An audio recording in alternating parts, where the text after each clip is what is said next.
Hey there, if you are the parent of a toddler or preschooler who is struggling with hair care routines, things like hair washing or haircuts, then you're going to want to stick around for today's video. I'm going to talk about the 4 reasons that kids sometimes struggle with these routines, as well as tips and strategies for each of those 4 different areas. So let's get to it. All right, let's talk hair care routines. I have worked with many families over the years who have really had their little ones struggle with this particular routine.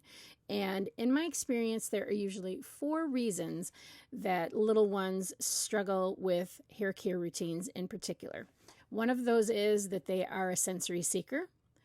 It could be that they are a sensory avoider or get easily overwhelmed by sensory input. It may be postural insecurity, or it's a little one who just has a lot of fear and anxiety. So let's talk about each of those just in a little bit more depth. So let's start by talking about some of the sensory reasons why little ones can struggle with hair care. So a child can be either under responsive to sensory input, or they can be over responsive to sensory input.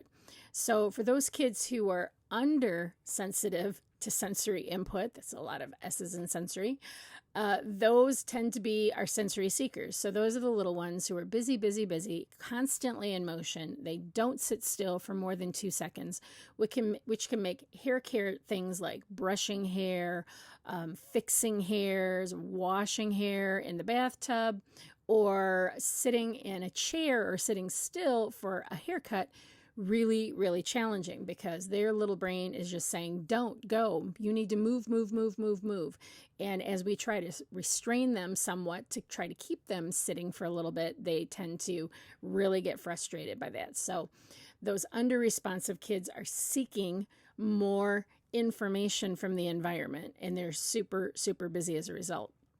The second reason is for those kids who are over responsive to sensory input. So this could be the little one who doesn't like the hair brushing because they don't like the feeling of the hair brushing, the brush up against their hair. It could be the little one who the whole idea of water coming down on their face is just so overwhelming for them. Or the little one who goes into a salon or a barber shop to get a haircut, and that whole experience is just too much. There's different sights, there's different sounds, there's different sensations, having to wear one of the little bib things with the scratchy little thing on your neck and all of the things. So for those kids, they might be more prone to actually have meltdowns as a result, because they are just on sensory overload. They're just feeling everything, all of those different experiences so much more deeply. Now, I did a whole video on sensory activities in young children, and I will make sure that I put that at the end of this video if you want to watch that, which I highly recommend, because I really go a lot more in depth on the sensory system, and every parent should really understand what's going on and how that impacts their child's learning and how they see the world. Now, the third reason that toddlers and preschoolers sometimes struggle with hair care routines is because of postural insecurity. So postural insecurities, what do I mean by that? That means that a little one is struggling with maybe their muscle tone, their core strength to be able to support themselves, to feel stable, maybe in a sitting position or during those hair care routines, which a lot of times are done during bath time or require sitting really still. And if they're trying to figure out their trunk control, that can be really hard for them, depending on the supports that they're getting. Sometimes it has to do with their inner ear and kind of knowing where their body is in space. So it can be a real challenge and a real scary experience for little ones who have postural insecurities. And then the last reason that little ones sometimes struggle is just kind of an anxiousness and an anxiety related to this whole process. These tend to be those little ones who are real thinkers and notice things that are going on in their environment.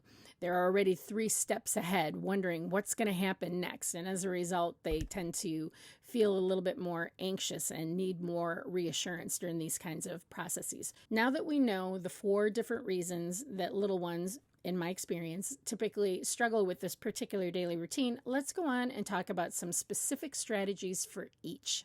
Okay, so let's start with some tips for the busy kids, the sensory seekers that don't like to sit still. So my first tip would be for you as a parent to take your little busy one out and get them moving before you have to do any kind of hair care routine, especially like going to a salon or a barbershop to get a haircut. And when I say get them out and get them moving, I mean get them huffing and puffing. A lot of times parents will take their little one to the park and their little one's doing a lot of climbing and things like that. And then they go someplace and they're like, they still can't sit still.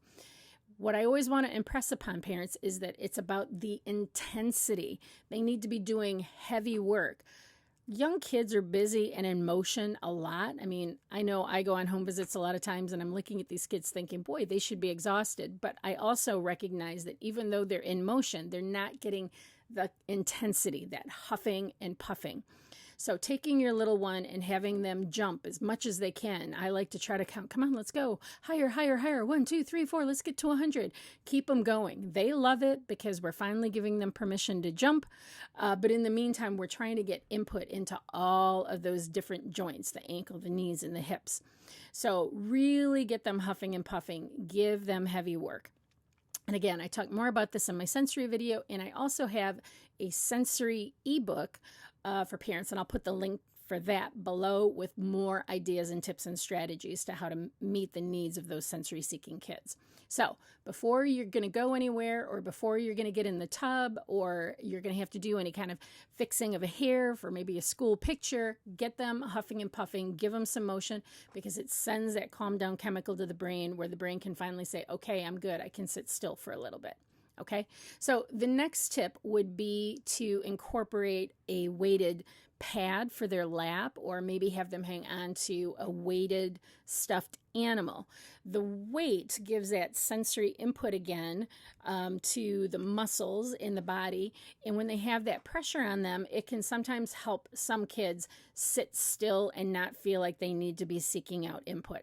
So you could try a weighted lap pad, or a weighted stuffed animal, or a weighted blanket. Another tip would be to try putting them in some tighter clothes when you're going to be doing hair care. So like maybe a leotard for a little one, or a wrestling kind of clothes, anything that's going to be a little bit tighter. And again, the idea is to give them some of that sensory input so that it's registering with their brain. So their brain isn't saying, you need to go do something so I can feel something in my muscles and joints. And you just have to do it just a little bit before the actual hair care and during the hair care process. Of course, this won't work during bath time, but maybe if you're doing the hair brushing or you're going to salon, putting them in something that's a little bit more snug. Obviously, we want to follow our children's lead, and if they're uncomfortable in it, we're not going to do it. But some of those kids who are sensory seekers kind of like wearing tighter, smaller fitting clothes. Okay, another tip would be to give them some sort of finger fidget during hair care routines. So, using the balloons filled with flour, the stress balls, anything that's going to be squishy that they can do with their hands, using some gack or some slime. If you're doing some hair washing during the bathtub, giving them sponges to squeeze and let go, and pairing some words and fun sounds with it so that while you're doing the hair washing, okay, it's time to do the hair washing, get your sponges out, you're going to squeeze and let go. Get some more water on it, squeeze and let go. That squeezing motion helps release tension, and it also helps give those muscles and joints in the hands some of that input that they sometimes are seeking out. Okay? Another tip would be for those busy kids, especially at like a hair salon or during bath time, would be to blow bubbles if you're able to, or like turn the bubble machine maybe in the bathtub when you have to do the shampooing or the rinsing, right? Or during a haircut, in between clips, we'll blow some bubbles. You get to go pop, pop, pop, and then we're going to sit still and we're going to count to 5 while the stylist is doing some cutting. Then we're going to take a break and we're going to pop some bubbles, pop, pop, pop. If your little one needs to get up and take a break during a haircut at a salon because they really got the wiggles going on, say, okay, let's get down and we're going to jump, jump, jump, jump, jump, jump, jump. Okay, time to get back up and get back to it. But bubbles can be a great distraction during some of these hair care routines, or like at hair brushing time. Blow some bubbles and then they get to pop them while you're brushing the hair. Now, another tip, especially for a salon, is to have them sitting on like a squishy pillow or a partially deflated beach ball. Sometimes having that little bit of wiggle there helps them feel like they're getting the input and that they don't need to get up from the chair. So that's a tip that probably the hairstylist wouldn't be keen on, but you could let them, okay, it's time to wiggle, wiggle, wiggle, wiggle. And then, okay, now we're going to sit still. And then finally, obviously for those sensory seekers, if all else fails, and this would not be my number one go-to, but you can maybe pull out the favorite TV or cartoon on a tablet. I'm not big on electronics, but sometimes you got to do what you got to do as a parent. So that is it. Those are my tips for sensory seekers. Let's now talk about those little ones who are the sensory avoiders that get overwhelmed in these situations. Okay, so for little ones who get overwhelmed, this can be sometimes a little bit more of a challenge because they just tend to go right to a meltdown with all of that sensory input. So one of the tips would be that during hair care activities like hair washing, brushing, or even during a haircut is to provide some firm but gentle pressure. Similar to what we were talking about with our sensory seekers, when we're giving some firm pressure, it actually sends those little calm down chemicals to the brain, and maintaining that helps them feel like, have you ever had somebody reach over while they're talking to you and grab your arm and you're just kind of like, oh my gosh, yeah. That touch, that deep touch, not light touch. Light touch stimulates the central nervous system. Deep touch calms it down. So maintaining a deep touch, maybe while your little one is getting a haircut, maybe you have your hands on their shoulders or you have two hands on their arms, not in a restraining type of way, but just as a way to provide some extra sensory input that's calming in nature during something that is typically very upsetting for them. The next tip is to let them wear swim goggles or a water visor during hair washing or during the haircuts. So a lot of little ones get really overwhelmed by the sensation of the hair falling on their face, or when we're rinsing, the soap getting in their eyes or water running down over their eyes. So you can try swim goggles.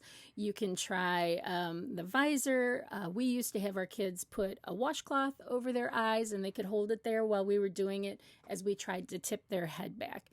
So sometimes providing those kinds of supports can really help little ones get less overwhelmed in those situations by those specific sensations. You can also try earplugs for little ones who don't like the sensation of water getting in their ears. You can also use the earplugs for little ones who get overwhelmed by lots of different sounds, maybe at a hair salon or a barbershop where there are a lot of people.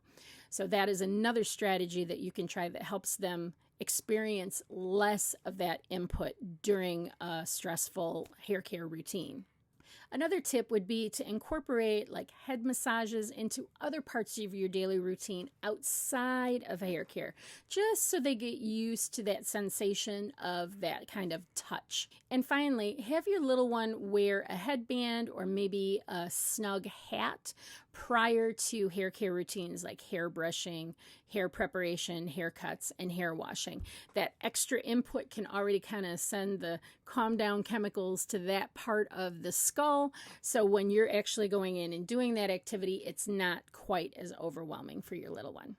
Okay, so let's move on and talk about some strategies for those little ones that have that postural insecurity. So the key here is to help them feel safe and stable. Okay. And remember, when they have those big extreme reactions, that is them really, really being scared. It's not them trying to be difficult. It is them feeling unsafe. And it's really important for us to recognize that and do some strategies or work towards helping them to feel safe and secure. So the first tip is to provide them with a way to be stable during hair care routines. So for example, during brushing and combing, maybe you have them sitting in some type of chair that provides a lot of postural support, almost like a high chair. And you do it there so they don't have to think about stabilizing their core in any way, they can just sit and experience the hair cutting. Another tip, because I think a lot of times little ones struggle most with this, is during bathtub time, would be to have them sit inside of a small wash basket that provides them with that support all the way around, so they don't have to exert a lot of energy in their stabilizing their core. So a small little wash basket during the bath time can be a great way to provide that postural security for them. Perhaps one of the biggest times that kids with postural insecurities struggle is when they have to lean back to have their hair rinsed off. And that, again, has to do with that whole knowing where their body is in space and not feeling safe. So for those little kiddos, again, I'd mentioned using like the visor, the goggles, so you can just kind of pour the water down while you're doing the rinsing. But for these little ones, you might want to consider, rather than doing the big pour on their head, maybe using water bottles to spray it out, or just taking a soaked washcloth and using that to get the shampoo out of their head, rather than having them tilt their head back, making it even more difficult for them to have that stability. If you're going and taking your little one to the salon, you're going to want to make sure that whatever they're sitting in that chair has enough support for them to have that postural security. So having a squishy, soft kind of booster seat that provides them enough support up their core. If they don't have those at the salon, you can maybe bring a pillow to put behind your little one's back, or some blankets that can sit on either side of them to provide them with that strong base while they're in the chair. Now, if that doesn't work, you could always have your little one sit on your lap, making sure that you're providing them with enough support around their body so that they are able to sit evenly and safely and stably. And then finally, for those little ones who really, really are struggling with this during bath time, sometimes you're going to just have to forego the bath and go the route of having your little one shower with you, if appropriate. And when you're doing that, you want to make sure that you are holding them as close to your body as possible so they feel safe. They will, with time and practice and repetition and activities, develop the core strength that they need to feel more safe and stable in a tub environment. But the key, again, is always going to be to try to make them feel safe by making sure that you have enough support where they need it to feel safe. Okay, so let's move on and talk about some tips for those anxious and overwhelmed kids.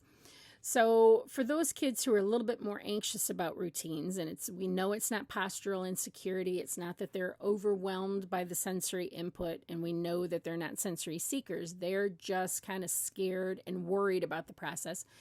My first tip would be to incorporate some kind of transitional or comfort object into the hair care routines that they're struggling with. So if they're struggling with the hair brushing and combing, then maybe they get to hang on to their special blanket during that activity.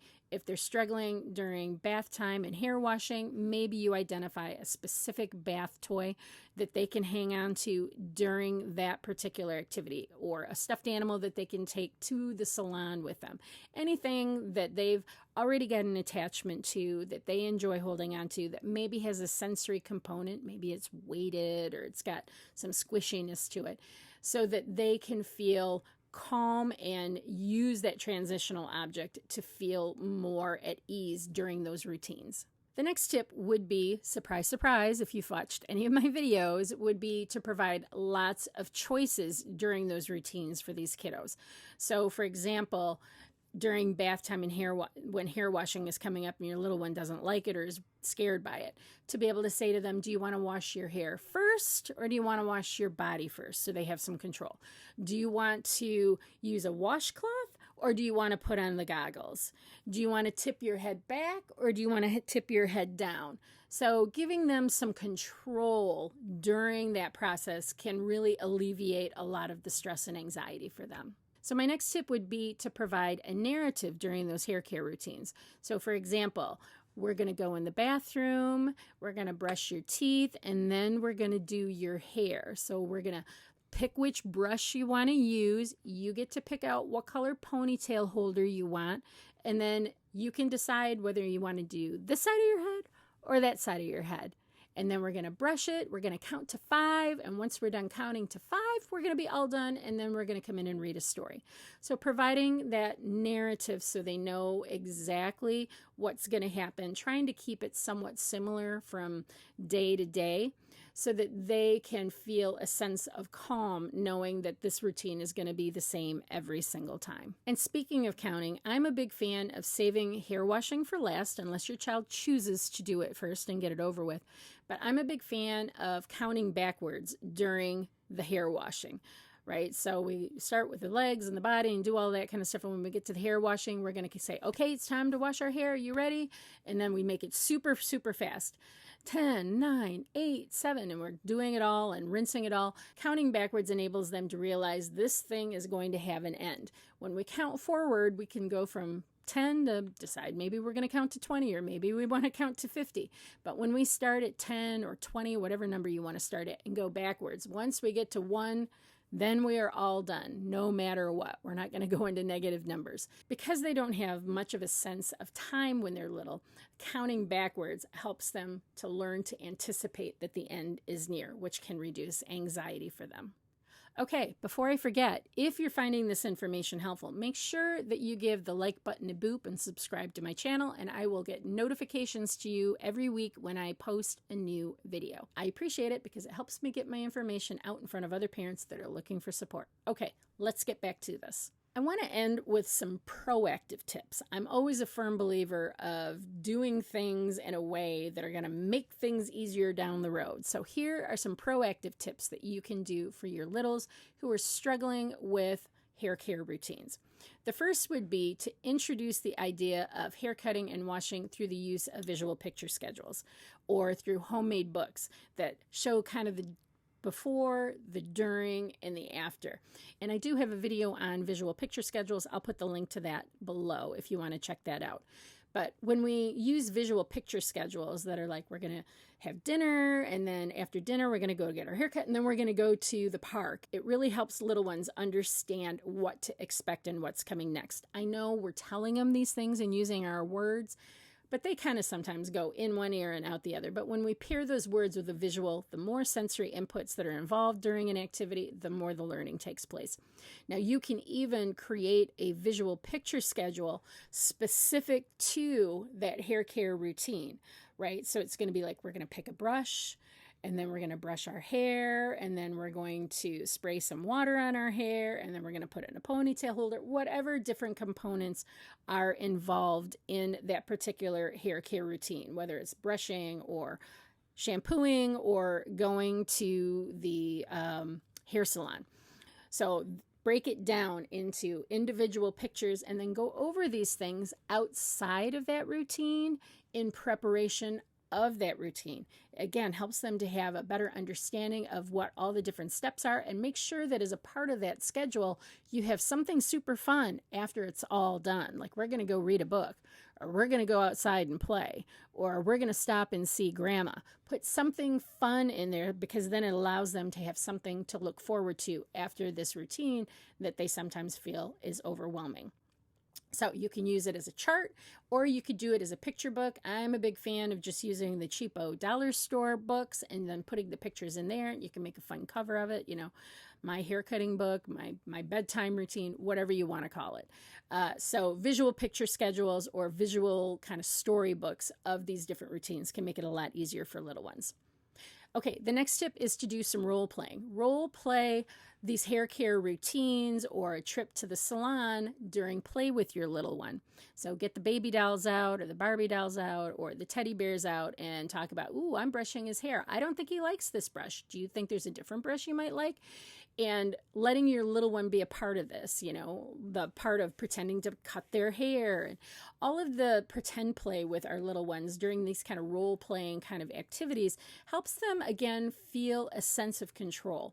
Kids work out a lot of their stress and their anxiety during play. That's why play therapy is so important for young children who have different traumatic issues going on. So you can incorporate and help them feel a sense of control by doing some role playing with hair cutting or hair routines during play with their toys. All right, my next tip is for little ones who are really struggling with that overwhelm with going and getting a haircut. So I would suggest taking your little one to the hair salon that you intend to go to for some visits where we're not getting a haircut. We're just popping in to say hello. You're just getting them used to being there and recognizing the place and feeling comfortable being there. You could even coordinate that with the salon owner or your stylist and ask them, is it okay if we pop in once a week and maybe he gets, some stickers or something like that so he can start making a positive association with the stylist and with the environment. Again, that can really help little ones feel a lot more comfortable and ease any anxiety or scariness of the place. And to add to that, you can also ask the stylist or the salon owner if you can take pictures of some of the different areas within the salon and then incorporate that into your little one's picture book that you're going to review with them prior to the hair appointment. Okay, my next tip is to practice some calming activities with your little one before you start doing the hair care routines or visit the stylist. And when I say some calming activities, I'm a big fan of introducing little ones to calming activities like meditative kind of breaths. Yes, even the littlest of our learners can start to understand this concept. So a lot of times I'll use the visual with our little one, and I'm also going to breathe in through our nose, and we're going to count to 3. And then we're going to breathe out through our mouth. Are they going to get the breathing right to begin with? No, but use the touching the nose, the figure for exhaling the hair, and practice that like 3 or 4 times and incorporate that into other daily routines. Like we're going to do it at breakfast time. We're going to practice it at snack. We're going to practice it at lunch. Practicing it outside of the stressful moment will make it easier for them to do it during the stressful moment and then eventually be able to reap the rewards of using this kind of technique. The next tip I kind of alluded to, but contact the salon and your stylist and share your concerns and your child's struggle. Let them know what things have worked traditionally for your little one when they're having those difficult moments, and try to develop a plan of action with your stylist. You want to make sure that you're both on the same page because it's beneficial for everybody if the experience is a good one for your little one. So my last tip is to consider putting together a little kind of goodie box or toy box or activity box for hair care routines that is specific and only to be used during those routines. So when we're brushing our hair, we're going to get this box out that has some sensory kind of finger fidgets in it that the little one gets to do while we're doing the actual hair care. Maybe we have a special little goodie bag that gets to come along with us, and your child should be incorporated in picking out some of those items that they can then do during a haircut, as long as they're not things that would interfere with the process of the haircut. So it gives them something to look forward to. It gives them something that they can do during that process to try to distract them from what normally would be very overwhelming for them. Another calming strategy that you could try with your little one would be to start incorporating some aromatherapy and maybe some soft music during other parts of your daily routine, and then carrying that over into the hair care routine, which is normally stressful. So playing soft music in the background, classical music is great. Studies have shown that it really helps kids to syncopate and calm their heart rates. Using scents that we know are calming, like peppermint or lavender, and having those going while your child's maybe doing some independent play, and then incorporating that into that hair care routine. I will say that the sense of smell is our strongest sense, and we don't utilize it as much as we should as parents with our young kids. So I'm a big fan of creating what we call a signature scent. So you identify a scent that your child likes that's a calming one that we know of, and you're incorporating it into bedtime. We're incorporating it into nap time. We're incorporating it into calm down time, so that when they smell that smell, it immediately is lighting up that part of the brain that says, oh yeah, this is when I relax. We do this, I smell this when I relax. So we're already kind of front loading the brain to chill out. And then you can incorporate it into the hair care routine. And my last tip is to be patient. This too shall pass, my friend. They will eventually, with your support, your guidance, and your love, learn to feel safe and strong during these hair care routines. Okay, I know that was a lot of information, so to help you out, what I did is I created a little tip sheet of everything that I shared in the video, and I've put a link to that down below if you want to download it. Okay, that is it, you guys. Until next time.